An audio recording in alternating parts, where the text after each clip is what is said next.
അങ്ങനെ ഓണം വീണ്ടും ഇങ്ങ് വന്നു. നമ്മുടെ ഓണം ഹാമ്പേഴ്സും ലോഞ്ച് ആയിട്ടുണ്ട്. ഇപ്പം നമ്മൾ പോകുന്നത് ഒരു ബർത്ത്ഡേ ഹാമ്പറിലേക്കുള്ള ഐറ്റംസ് പർച്ചേസ് ചെയ്യാനാണ്. ഓണം ഇങ്ങനെ അടുത്ത് എത്തിയോണ്ട് റീസെന്റ് വന്ന ഹാമ്പേഴ്സിലെല്ലാം ഓണം റിലേറ്റഡ് ആയിട്ടുള്ള എന്തെങ്കിലും ഒരു പ്രോഡക്റ്റ് കസ്റ്റമേഴ്സ് സെലക്ട് ചെയ്യുന്നുണ്ട്. അപ്പം ഈ ഒരു കസ്റ്റമർ നമ്മുടെ അടുത്ത് പറഞ്ഞത് ഒരു കേരള സാരി കൂടെ ഇൻക്ലൂഡ് ചെയ്യാനായിരുന്നു. ഓൾറെഡി നമ്മളത് വേറൊരു ഷോപ്പിൽ നിന്ന് മേടിച്ചു വെച്ചു. ഇനി ഒന്ന് രണ്ട് ടോപ്പും കൂടെ എടുക്കണം. അത് നമ്മൾ കുറെ നോക്കി അവസാനം വെബ്സൈറ്റിൽ നിന്നാണ് എടുത്തത്. പിന്നെ കുറച്ച് ചോക്ലേറ്റ്സും കൂടി എടുത്താൽ നമ്മുടെ ഹാമ്പേഴ്സിലോട്ടുള്ള ഐറ്റംസ് ഒക്കെ ഓക്കെ ആവേ. ചോക്ലേറ്റ്സ് എടുക്കുമ്പം ഞങ്ങളോടും എന്തെങ്കിലും ചോക്ലേറ്റ്സ് മേടിച്ച് കഴിച്ചോളാൻ കസ്റ്റമർ പറഞ്ഞിട്ടുണ്ടായിരുന്നേ.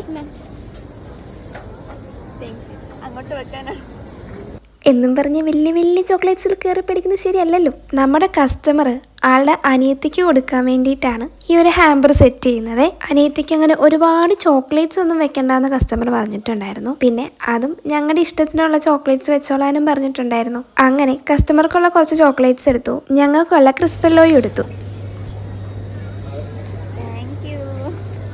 പിന്നെ വീട്ടിലേക്ക് കുറച്ച് ഐറ്റംസ് ഒക്കെ മേടിച്ചിട്ട് ഞങ്ങളും ഒരു ഷവർമയൊക്കെ മേടിച്ച് കഴിച്ചിട്ട് നമ്മുടെ ക്രിസ്പെല്ലോ ഒക്കെ കഴിച്ച് നേരെ വീട്ടിലേക്ക് പോയി. ഞങ്ങളുടെ ഒരു ഹാഫ് ഡേ ആണ് ഒരു 1 മിനിറ്റിൽ കഴിയാൻ പോകുന്നത്. ആൻഡ് നിങ്ങൾക്ക് ഇതേപോലെ ആർക്കെങ്കിലൊക്കെ ഗിഫ്റ്റ് കൊടുക്കണം എന്നുണ്ടെങ്കിൽ ജസ്റ്റ് നമ്മളിന്ന് കോൺടാക്ട് ചെയ്താൽ മതി. എൻ്റെ കോൺടാക്ട് നമ്പർ ഞാനിവിടെ കൊടുത്തേക്കാവേ. നമ്മുടെ പർച്ചേസിങ്ങും പരിപാടി എല്ലാം കഴിഞ്ഞ് വീട്ടിലെത്തിയപ്പം ഇതായിരുന്നു പുറത്തെ അവസ്ഥ. നല്ല മഴയായിരുന്നു, ജസ്റ്റ് ആണ് രക്ഷപ്പെട്ടത്. അപ്പോൾ അത്രയേ ഉള്ളൂ. Okay, bye, Tata.